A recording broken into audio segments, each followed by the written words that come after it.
Hi, and welcome to our workshop on an app that's used to help you dress and learn to sort things throughout your house.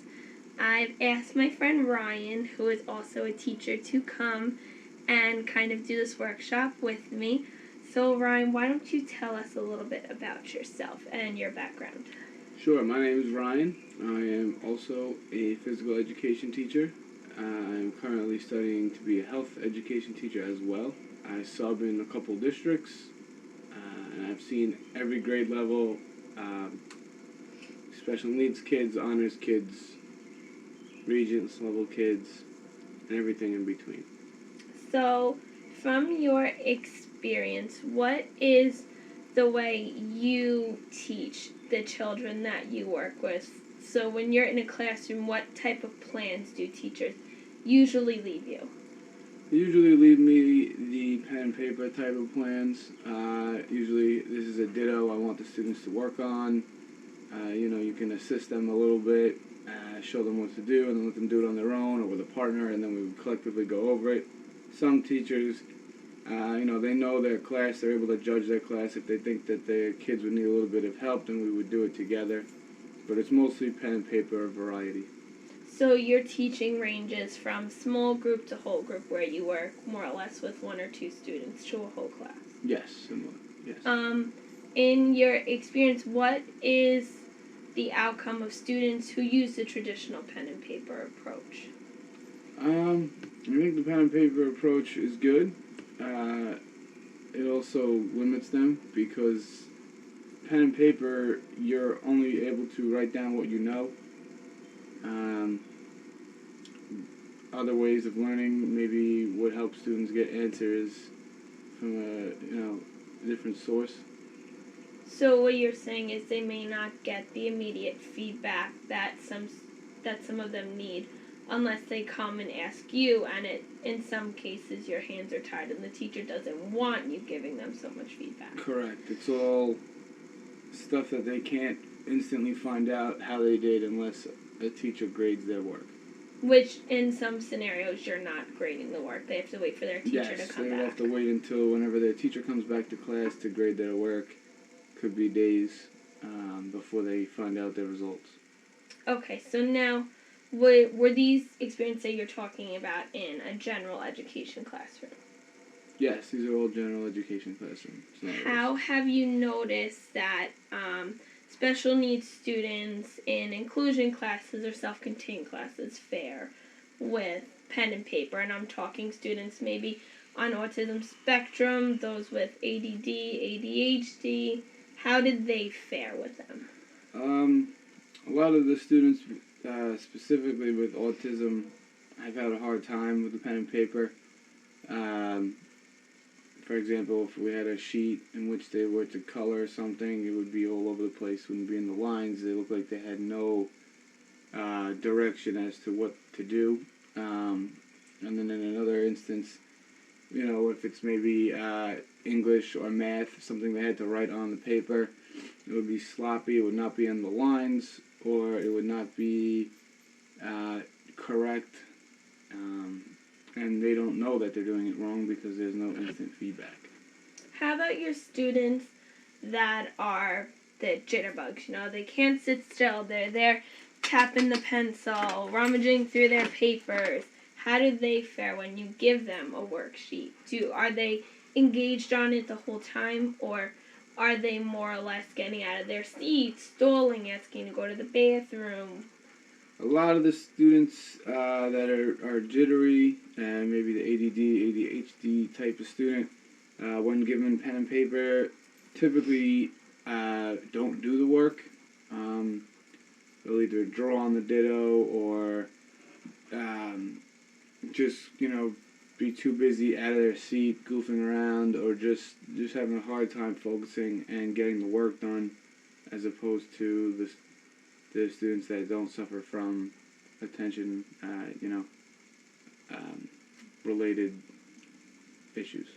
Okay, so I've pulled up a couple different examples with all different types of instructions. So we have this one, where it's just a simple worksheet showing a bunch of different clothes. The directions say, help Ron get ready for a winter afternoon playing in the snow. Draw a circle around all the things he should wear and bring. So looking at this, okay, we have items ranging from soccer balls to umbrellas to mitts to a picnic basket. Do you think something like this would be difficult for, say, your autistic students, your ADD students, your maybe even just your typical student who is just having an off day and can't focus? Do you think something like this would be of some difficulty? Yes, I think this would be very difficult for some of those students. What makes you think it would be difficult? It says specifically for playing in the snow. So, do you see items on there where a student may think that it's appropriate for playing in the snow, but realistically it shouldn't be an answer? Exactly. I see some students might think a soccer ball is acceptable as an acceptable item to play with in the snow, and as we know, it's not. Okay. You could even see some students maybe that are unaware of what proper clothing to wear in the snow. Maybe they might want to wear the sandals or a baseball cap instead of a typical snow hat. Okay. So I could see some confusion there. So what Ryan is talking about is here we have an example of a winter hat, but if you look down a little bit farther toward the bottom of the page, we have a baseball cap. So while some families may deem it appropriate to wear a baseball cap, other families may only want the typical snow hat. And then if you look more at the top, we have two types of jackets. That could tend to be confusing for some students too, and like you said, many of these types of worksheets are done by themselves because we want them to be as independent as possible. So immediate feedback on that wouldn't be provided. We also have this one where you're dressing the person. So we're working on cutting also. And it says, cut out the right clothes for a rainy day and glue it to the boy. These worksheets also come for young girls as well. So if you had female students, you could use them too. What do you think would be difficult with this? I think some students would have issues with cutting. Okay. They might not be able to cut the pieces of clothing out neatly. Also, same as the last video, they might think other things are appropriate that they shouldn't be wearing. Like, for example, this one says it's a rainy day. They might pick the sandals at the bottom, or they might pick the shorts as opposed to the long pants and the umbrella. Okay, so it's not really specific to the type of day. Yes. If it said a rainy day in, say, October, what would you be more inclined to wear? You wear the long pants. The long pants and the boots.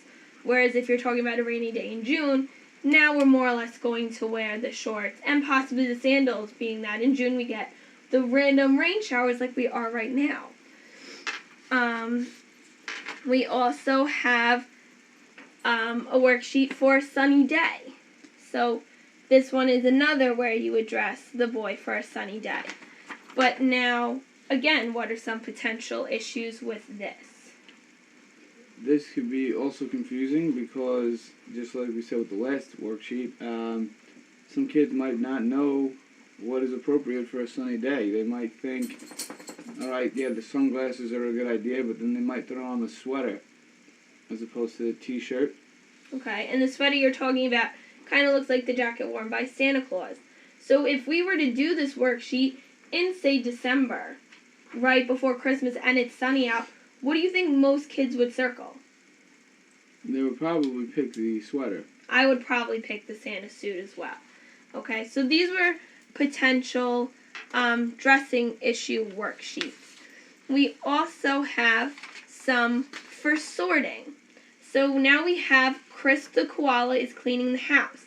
Can you help him put away the objects that belong in the backyard? Circle the objects that belong in the backyard. So it's printed kind of light, but as you can see, there's a hose, a slide, a plant, a watering can, and so on. What do you think might make this confusing for a student? Say that is autistic. What could possibly confuse him on this? You might have a hard time deciding what some of these things are. Some of these things look like they could be multiple things. For example, the watering container, he might not realize that that is a watering container. I mean, looking at it, I would also think it could possibly be a teapot. Yes. Okay. How about the slide? Because they're saying these things belong in the backyard, but Chris the koala is cleaning out his house. Do you think most children or families would find a slide or a hose in their house? No, and that's something that could confuse the child as well, because they can see these two items and know that they belong in the backyard, but Okay. get confused because they're not often common household items. Okay, and now we have another Chris the koala, and he's cleaning the bathroom. So these are more straightforward because we have a bar of soap, rubber duck, a pencil, toothbrush, apple. So looking at this one, do you think this one would be as confusing as the one before it, with cleaning the house and putting things that belong in the backyard outside? No, I don't think this one could be as confusing as the last one. This just seems a little more straightforward as far as items that do belong in the bathroom. The child will know that a toothbrush belongs in the bathrooms and soap. Okay, perfect. And now lastly, we have Eric has to put all these objects back in their proper place. This one comes in the form of 2 worksheets. So we have the one with the things he's putting away, and then we have the picture of the house. So looking at the house and the size of the pictures, okay, it's a very big difference. So what do you think is an issue with these 2 worksheets? Well, some of the students might not know where, some of the items go because they could be different in every household. For example, some houses might have a TV in the bathroom, where some other houses might not, so they might get confused on where to place some of the items. Okay. Also, the pictures are a lot bigger than the rooms in the house. It's not really a scale drawing. The oven mitt is bigger than the kitchen in this picture, so that could confuse the child as well. Okay, now for a student learning life skills, okay, so do you think every student may necessarily know exactly what every room in the house is? Like, the kitchen and bathroom are pretty common sense, but we have this room up here that most children with special needs really wouldn't go into.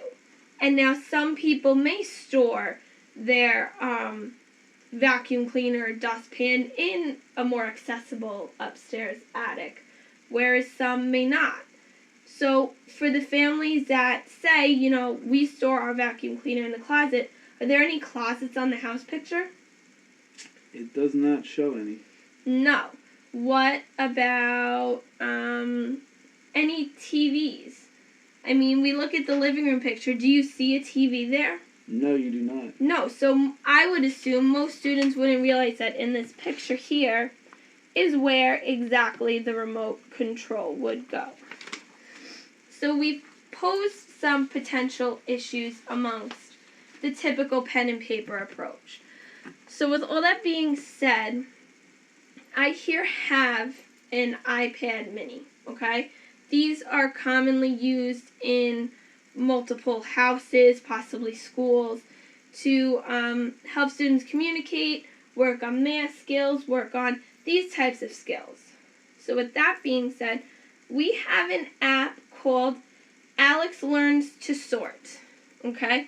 This is a very inexpensive app you can get right from the Apple Store. It costs about $1.99, okay? When you click play, we have multiple options. So we have the home, clothes, places, food, and professions. So these are all really great tools because in the home, realistically, you and I even know, being your typical child, we need to know where things belong. When we clean our room, where do our clothes go? Go in the closet. Where do we put our dirty clothes? In the laundry. Or in our hamper if we have one in our room. How about the vacuum cleaner? Do most of us put the vacuum cleaner in our room? No. No. So these are all things that you and I know. What makes this really cool is that there are multiple speeds. So we have levels 1, 2, 3, and 4. So I'm going to show Ryan the home level on option 1. Okay? Dish. So you would click the dish and put it where it belongs. Towel. So now where would the towel belong? In the bathroom.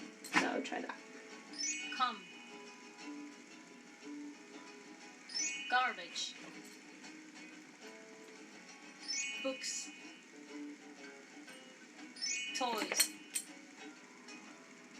Shampoo. Pillow. Blender. Table. Try again. Oops. Pencils. Spoon. Toothbrush. Dishwasher. Soap. School bag. Fridge. Jacket. Rubber ducky. Glass. Okay. So now, what makes this app that much cooler is you can go back and look at your results. So as you can see, at one point it took 42 seconds, another it took 49. The trophies represent how quick it was done and how many mistakes there were. So in the first one, which was Ryan's attempt at 42 seconds, it says he made 2 mistakes, which that kind of answers that issue of immediate feedback that we were talking about before. You tried to put the table in the kitchen, which realistically we would think the table does belong in the kitchen, but where did the app have it going? I had it going in the bedroom. Have it going in the bedroom. Some bedrooms do have tables, not all. So at least here the student will be able to see that they're doing it wrong. It belongs in a different place. So we'll try it again, but now on level 2 and see if we can see the difference. Rubber ducky. Books. Toys. Glass. Spoon. Soap. Fridge. Towel. Pencils. Dishwasher. Shampoo. Toothbrush. School bag. Table. Comb. Garbage. Pillow. Dish. Blender. Jacket. Okay. So now Ryan got 2 trophies with no mistakes, and the 2 trophies could be attributed to maybe he took a little bit too long. So what did you notice that was different between level 1 and level 2? The speed in which the items were popping up was a little slower. On which level? The second level. They were coming across the screen slower, but the rooms were switched. Okay. So that might have made it a little more challenging. I kept thinking the kitchen was on the left, but in the first game, and then in the second game it was on the right. So this kind of helps keep the student using it on their toes because things are maybe coming at different speeds and the order of them are changing. So now we have the option to do clothes, places, food, and professions. So the professions would be really good for students in an older life skills class when they are becoming of age to work. So what type of professions do you think would be on a game like this? Maybe a cashier or a bag boy, maybe maintenance for a grocery store or a restaurant. Well, let's see. We're going to try the professions. Now, this one I have not tried. I tried the home one. So we'll see what's on level 1 for this one. We have Axe. cook, doctor, and fireman. Kitchen scales. Radiography. Mask. Stretcher. Fire extinguisher. Helmet. Saucepan. Plaster. Try again. Oops. Rolling pin. Safety vest. White coat. Hat. Fire hose. Apron. Pan. Cotton. Try again. Injection. Ladder. Truck. Bandage. Blender.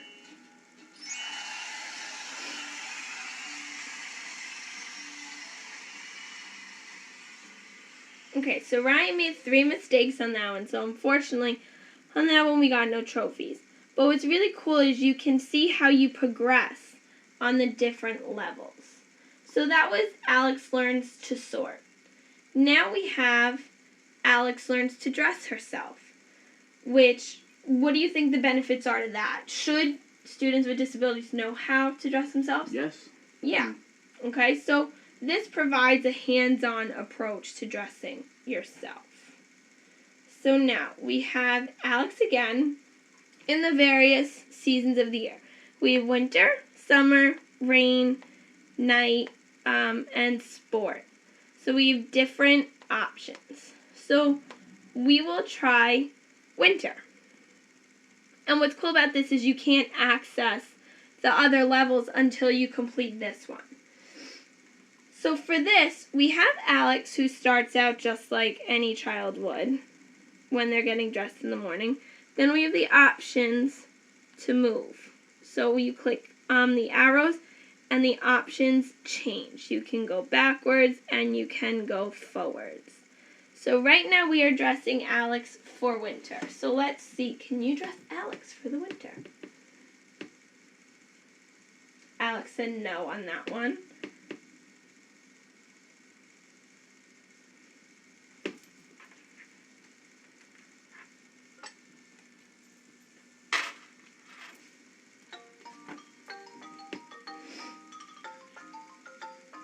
Vest.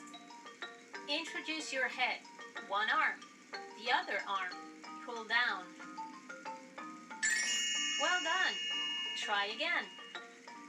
Oops. Shirt. One arm. The other arm. Do up. Fantastic.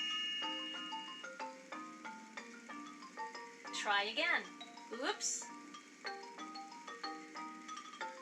Try again.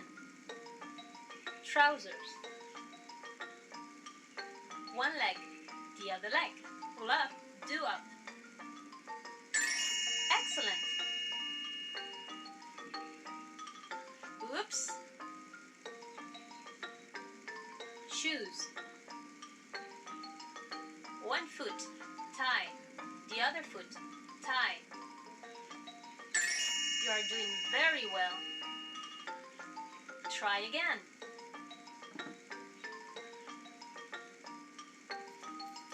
Sweater. Introduce your head. One arm. The other arm. Pull down. Well done. Coat. One arm. The other arm.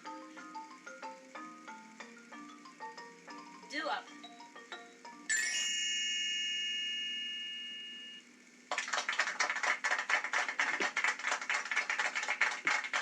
You can get dressed by yourself. So now, what do you think is a benefit to that? Shows the kids sequencing, what goes on first, what goes on next. Also shows them a brief little clip on how to put it on. Okay, so they see that you're not necessarily supposed to put your pants on your head. You Yes, put we see the your visual. shirt on. Okay? And it also, you said sequencing. What errors did you keep having? I was unaware of how many layers they wanted. I would put the shirt on, and then I would go for the jacket, but they wanted the sweater on and then the jacket. Okay, so they wanted a tank top, a shirt, a sweater, and then a jacket. Yes. So what do you think that's teaching kids not only sequencing, but to what when it's cold outside? Bundle up. Bundle up. We always say bundle up. It's really cold. So this teaches them the various layers you can put on. So now, you're familiar with my friend Erica, who is 16. She is classic autism. She's high functioning. Do you think something like this would be of service to her, and why? Yes, this could definitely help her out. She would have fun playing this game because she likes playing games, and it would also help her learn while she's playing, and she's not even realizing that she's learning. Okay, so this you think holds attention more than say Pen and paper. this paper for a sunny day, or the one we had for a rainy day and getting dressed for the Yes, winter. I think the game holds attention a lot longer. What do you think the game does that holds attention better? It's just interactive. There's sounds, animations, music, the whole, instant feedback right away, so she can tell if she's wrong or if she's right. Okay, so we've come to the conclusion that instant feedback is a really good thing for students with disabilities. How do you think something like this would benefit a student with, say, ADD or ADHD rather than the typical pen and paper approach? Because these apps that we're looking at, Alex Learns to Sort and Alex Learns to Dress, they're designed for students on the spectrum with ADD, ADHD, and then other general learning issues. I think it's pretty much the same as what we said about your friend Erica. It would keep them interested in the game. They would have fun when playing it. It's very interactive. It's something that will grab their attention, and nothing else. There won't be any distractions going on because that is the, distraction, quote unquote, with the sound and the animations and whatnot. So it has more of like the game Yes. atmosphere to it rather than we're doing a worksheet like we've done for the last 180 days of school. Okay? So what do you think are the potential disadvantages to using something of this nature? It could be difficult for a school to get their hands on the equipment. They might not have enough. Maybe the equipment isn't charged properly, or if maybe the student just isn't responsive to it. They don't like the loud noises or the fact that it lets them know when they're wrong. Maybe they'll react to that in a negative way. Okay, do you think, say, if you were in a school where funding was an issue, do you think mom or dad would be for the student possibly bringing this back and forth? Why or why not? I think that would differ from parent to parent. Personally, I would buy my kid one of these if they had, they needed it. And if they're responsible, they could bring it back and forth. And this could be something that could be very helpful for them. What do you think the benefit to bringing it back and forth would be? Because They get consistency with it because they can use it at home, they can use it at school. Repetition helps them learn, and you can bring it in the classroom and say, all right, guys, your homework is to go home and play this game again, and it'll just continuously doing it will help them learn. okay, do you think the fact that there are like challenges, like you have to beat this level faster, you can't move on to this level until you beat this one, do you think that poses advantages and disadvantages? Yeah, I mean, kids love games, so the competition to beat their own score or to beat their friend's score or go on to a higher level, that might motivate them to play as well. Okay, but do you think that beating a friend could possibly be a motivation for a student, say on the spectrum, where they may not understand that? That's true. They might not think like that. No, it's probably not a motivation. Maybe just getting more trophies would be the motivation. Just getting the trophies and seeing they've completed the levels Okay. make them feel good. What you said would be beneficial in regards to students with ADD and ADHD. Yes.